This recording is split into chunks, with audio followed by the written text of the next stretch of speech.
the Ministry of Human Resources has said you don't need approval from your current employer to work part-time. What you do need to do is apply for a part-time work permit with Mori. But when they were promoting this service, they actually said you don't need approval from your employer to work part-time, but you do need to apply for a work permit to work part-time legally in the UAE.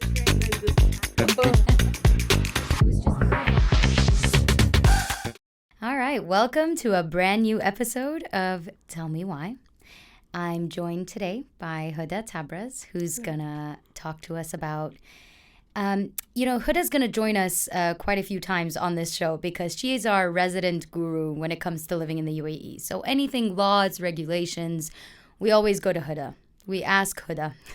and we ask the people who actually make the regulations. Exactly, of course. I mean, Huda obviously asks the professionals and the officials. Yes.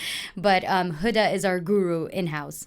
Huda, how are you? I'm well. How are you, Maria? All good, all good. Okay, so today's topic is actually quite interesting because I spent the majority of my career working as a freelancer. And I find this interesting because a lot of the things that you're going to be talking to us about today, I did not know. And I feel like... And you've worked as a freelancer. Exactly. Right. I've never had anyone, sit me down and explain the rules, explain the laws, or tell me what my rights are. Right. And I think it's very important because more and more people are working as freelancers. Yep. And then on the other side, there are people that are doing part-time with their full-time jobs. Yes. So we're going to be tackling both. Yes. So today's topic is tell me why I should freelance in the UAE. And we look at both aspects. If you want to be a full-time freelancer and just work as a freelancer, or if you're an expert in your field and you've got some time on your hands and you want a second source of income, make some money on the side, can you work as a consultant, as a freelancer? We look at all the options that are available and what are the rules you should keep in mind when you're going down that path so that, like you said, your rights are protected. Amazing. Okay, so let's start with I'm a freelancer. I want to work as a freelancer, just do all these different gigs, no contracts. I mean, there is a contract, of course. I saw that look. Nothing binding. Let's start with that. Right. We'll go into the part-time maybe like throughout the episode, but let's start with freelancing from So you're someone who has a particular skill and you want to put that to use as an independent worker. Right. First thing that you should make sure you do is get a permit to be a freelancer. Okay. So step one to being a freelancer is how can I get a freelance permit? Okay. And there are so many options that have been introduced more recently as well. Mm-hmm. While earlier a lot of people would choose to go to a free zone because free zones had a lot of freelance work options. Just kind of a background information, you've got free zone and you've got mainland.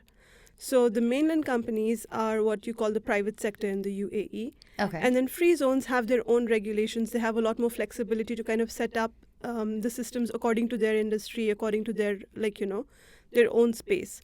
So free zones, just to recap, free zones are not considered private sector? When they talk about the UAE private sector, they're talking about the mainland companies. Okay. So when you talk about the Ministry of Human Resources and Emiratization, it talks about the private sector. Mm-hmm. That refers to companies operating in the mainland. Okay. And then you've got free zones, which have companies operating within the free zone as well. Mm-hmm. And each free zone will have their own regulations that are catered to their industry.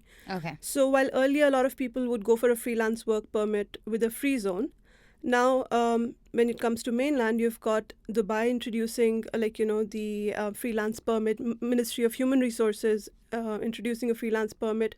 Abu Dhabi Department of Economic Development has a freelancer permit. Mm-hmm. And what that does is it gives you so many options to get a permit wherever you want. Okay. So when you're working in a free zone, there are certain limitations that you work within that free zone. With mainland, you have, like I said, it's the private sector, so you can actually operate within that sector itself. Mm-hmm. There are specific requirements that you need to fulfill, though. So you might need to prove that you've been earning some amount of money for the past 2 years to apply for the permit. Okay. That's a requirement for the Mori permit, for example. You've got to give your earnings for the past 2 years, and it should be above a certain threshold.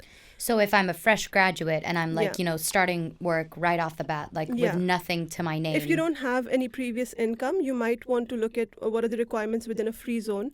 Maybe Also, start with that and then maybe transition. Okay. Well, that's fair and enough. also look at the industry that you want to work in. So while I was collecting all these articles that we've done over several topics, I was also looking at what are the in-demand freelance positions, and you have a lot of requirements for occupations which are consultant-related occupations. So you're an expert in the field and you want to provide consultancy services. A lot of IT developer positions, a lot of content strategy, graphic design positions, and I think because of that, there are a lot of free zones focused on those industries as well. So you might want to go to those free zones that are catered to the industry that you want to work in. For media, you've got Dubai Media City, you've got the 2454 in Abu Dhabi. Ajman has a media zone, media free zone.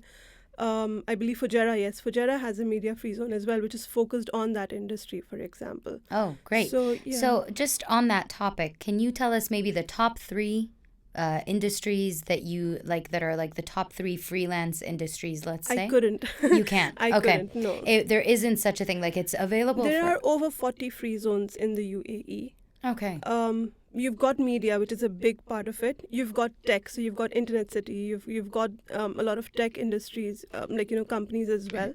But then you have so many other industries like maritime industry, which has its own free zone. So you've got so many industries that are open to people to work in. Okay. You just have to look at what is your situation, and do you have an industry are you working in the industry that has a specific free zone? That might be better to kind of start off with, because you'll have clients there that are working in your industry. Yeah. All right. So let's dive into it. You said we need to get a permit. Yeah. So that was my background to just understanding free zone and mainland. Right. But get a work permit. Okay. That's step one. So get a freelance work permit. And if you're not on a family visa, for example, if you're on your spouse's visa or on your father's or your mother's visa, you have a family visa already, you don't need to worry about having a visa in place. But if you don't have that, the next step would be to apply for a visa as well.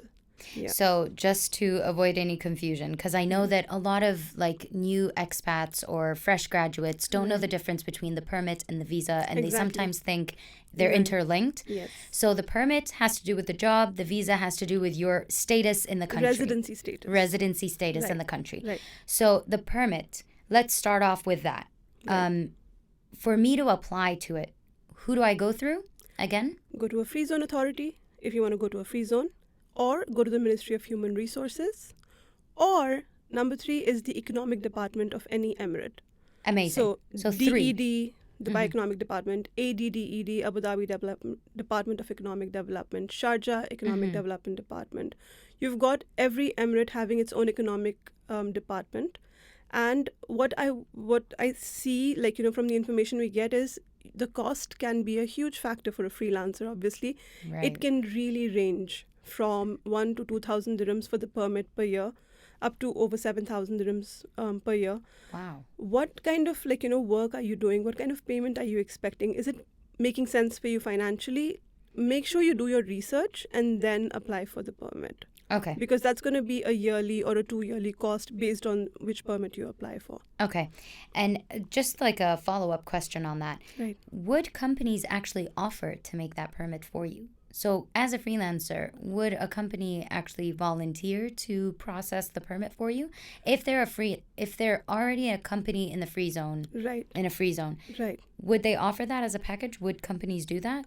If it's a business setup company, that's a service they provide, but they're not going to be your client. They're not. Yes. No, just... But you can go to a business setup company. You could go to even a typing center who are experts in applications to immigration and to economic departments. There are people who can help you with this. Okay. So they can tell you whether you should go for a freelance permit, whether there are other options available for you as a solo worker. What are the options available? There are a lot of consultants available that can actually provide this information to you. Okay. So go to a business setup consultant, or go to typing center, or even a business center. You see business centers when you're driving down the road. Those business centers are perfect places for freelancers to kind of visit and find out, hey, I want to be, for example, a graphic designer. Can I get a permit? What are my options? And they might kind of facilitate the process for you. They'll obviously have their service fees. But yeah, you can get help through them as well. So now that we've covered permits, let's go into visa. Visa. So Residency if you visa. don't have a residency visa available, find out with the people you applied for first. So if you went to the free zone, ask the free zone, can I also apply for a visa through you? And usually you can. Mm-hmm. If you've gone to the Ministry of Human Resources and Emiratization, which is MORI, Mm-hmm. you'll have to apply for the visa through either ICP, which is Okay. for Abu Dhabi. If you're in Abu Dhabi, if you're in Sharjah, Ajman, you'll have to apply to ICP. The full form for ICP is Federal Authority for Identity, Citizenship, Mhm. Custom and Port Security. Mm-hmm. That is the immigration authority for these Emirates. If you're in Dubai, you can apply through GDRFA, which Okay. is the General Directorate of Residency and Foreigners Affairs in Dubai. Okay. So just find out which immigration authority you should approach, GDRFA, ICP, or the free zone, and apply for your visa there. And that would be a separate cost that you'll have to budget into your yearly expenses and your budget, etc. Okay. So in terms of my rights as a Right. freelancer, Right. so now that I've worked with a company and I'm working as a freelancer, what do they owe me and Right. what are they not allowed to ask of me? Right. One of the top advice that all the consultants we've spoken with give is get a contract in place. Okay. Don't just go with like, hey, I have this project. Do you want to work with me? Sure. Of course, I'll yeah. deliver Just it. spontaneously, yeah. Exactly, and nothing in writing. So you should have a contract in place, which is why once you have a permit, even the person hiring your services knows that you're serious about it, and you've covered your bases Mm-hmm. properly. So once you have that in place, you can say, I'm legally working as a freelancer. What's the contract? What are the deadlines that I have to meet? What is the payment? What is the payment terms?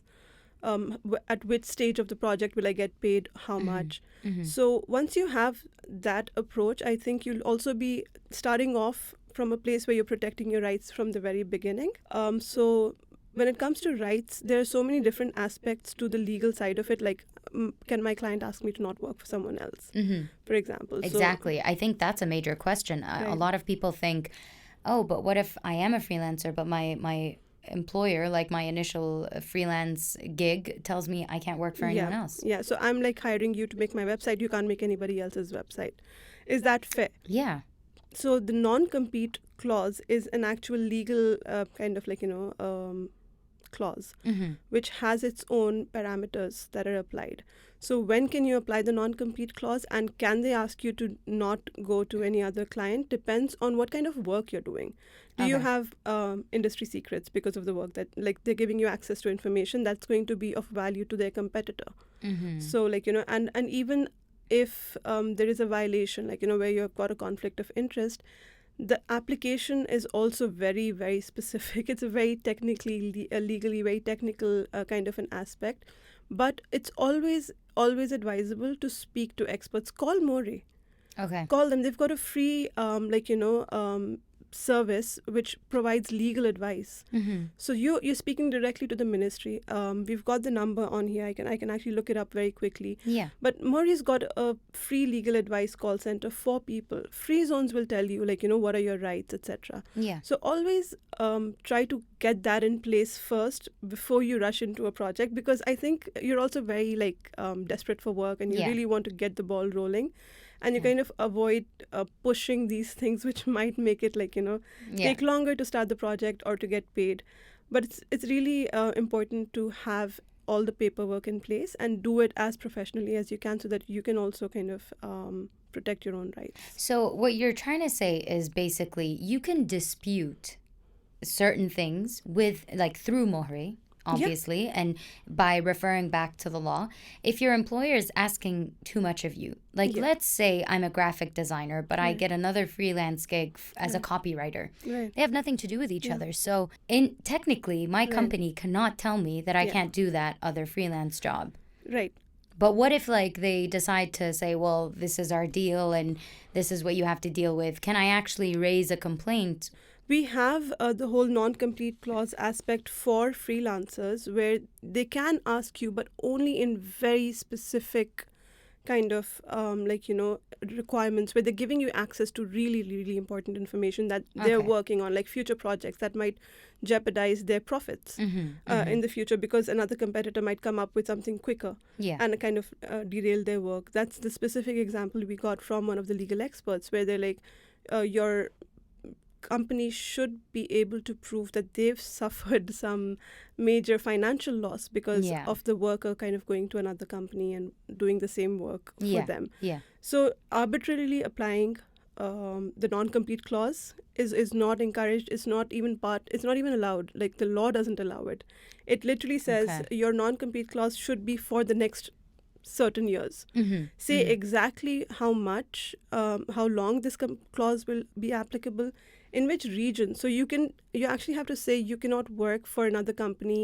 In which region? So you actually have to say you cannot work for another company, in this industry in the UAE. So it has to also be region specific. It has to be time specific. Wow. Yes. Yeah, I didn't know that. Exactly. So the Oh. non-compete clause is really technical, and especially for freelancers, because the skill that they've got is their main, bread and butter. Yeah. They have to be very clear about this, that, can I be fairly asked not to work for another client?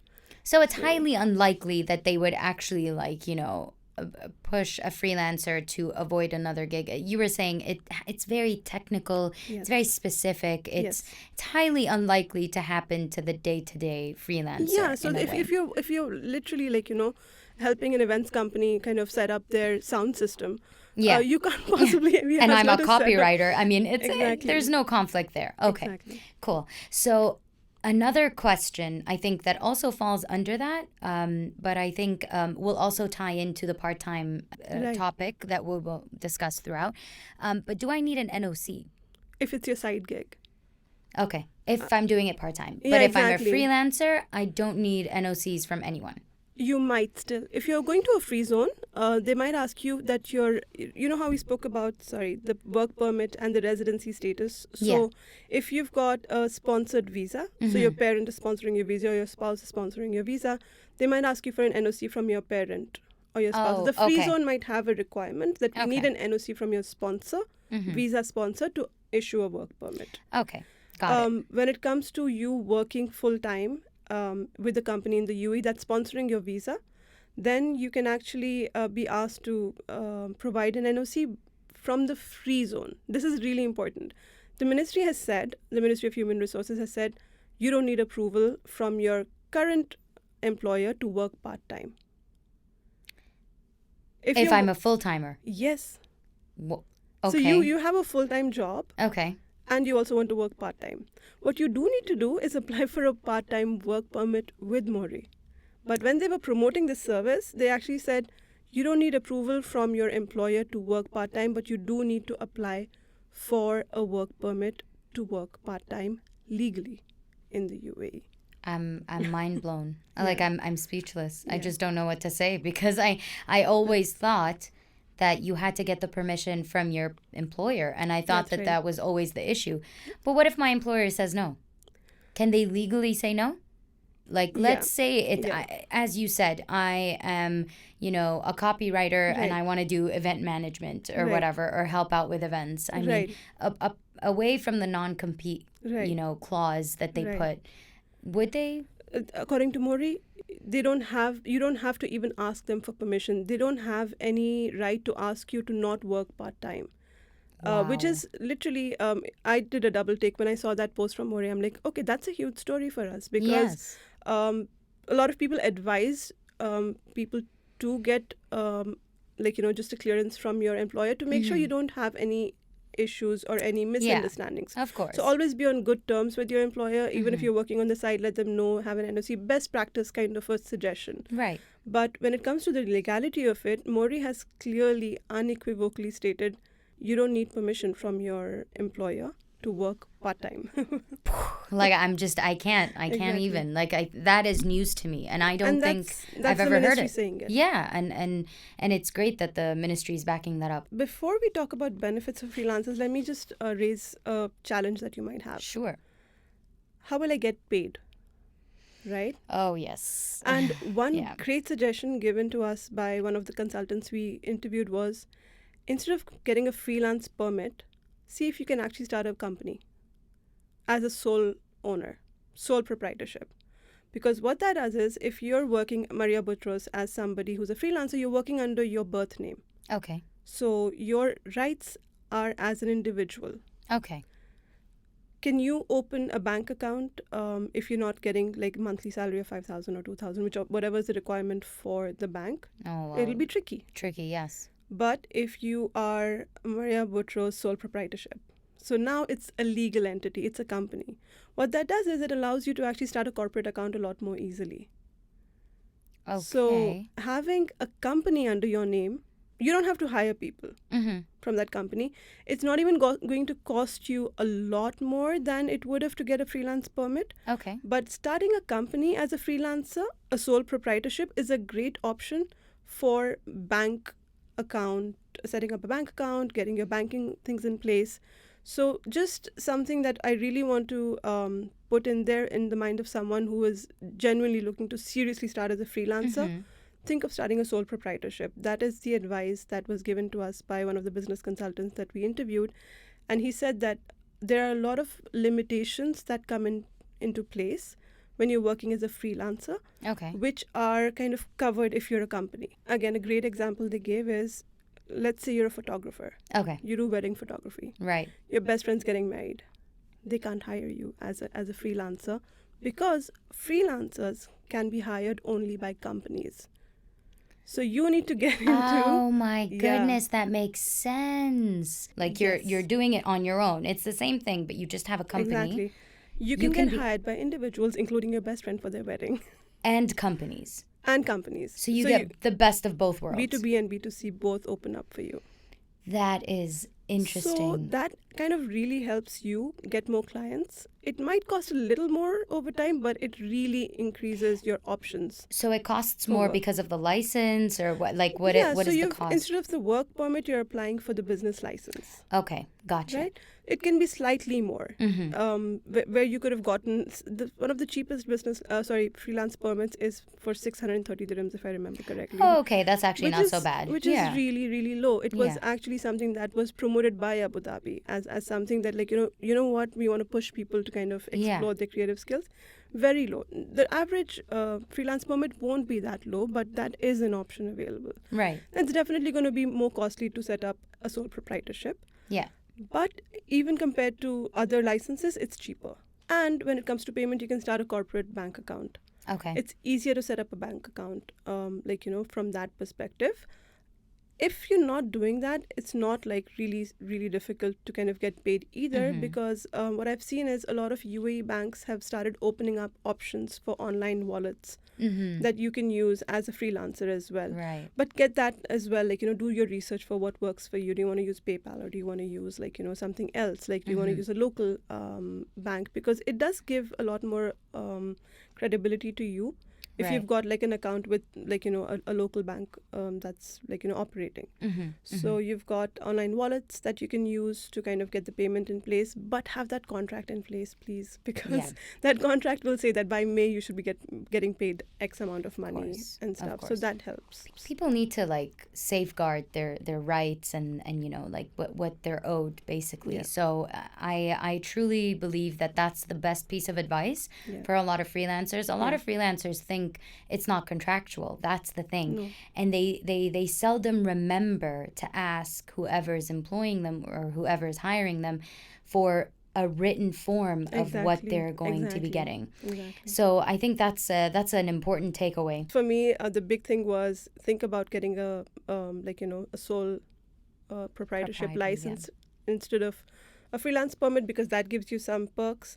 And the fact that if you want to work part-time, go ahead, do it. You don't need to ask your employer, but do apply for the permits that are required. So do your research and just kind of write to us if you have any questions. We ask either the ministry or the free zones or consultants to get you just exactly what you need to know, that's reliable information for you to kind of make the decision. Okay, so Huda said it, and this is exactly what I wanted to end with. If you guys have any questions, Huda is here. She's ready to answer all these questions, because obviously you go back to the officials, you go back to the authorities, you ask them the questions, and then you come back to us with the answers. So please feel free to get in touch with us, either via social media or through the website. Write to us at readers@gulfnews.com. That's our email. For anything, if you want to reach the newsroom, readers@gulfnews.com. We've got Facebook, Instagram, Twitter. TikTok. Amazing. Readers at gulfnews.com. Huda, thank you so much. It's been a pleasure. Again, if you guys have any questions, please feel free to reach out, and we'll catch you guys next time.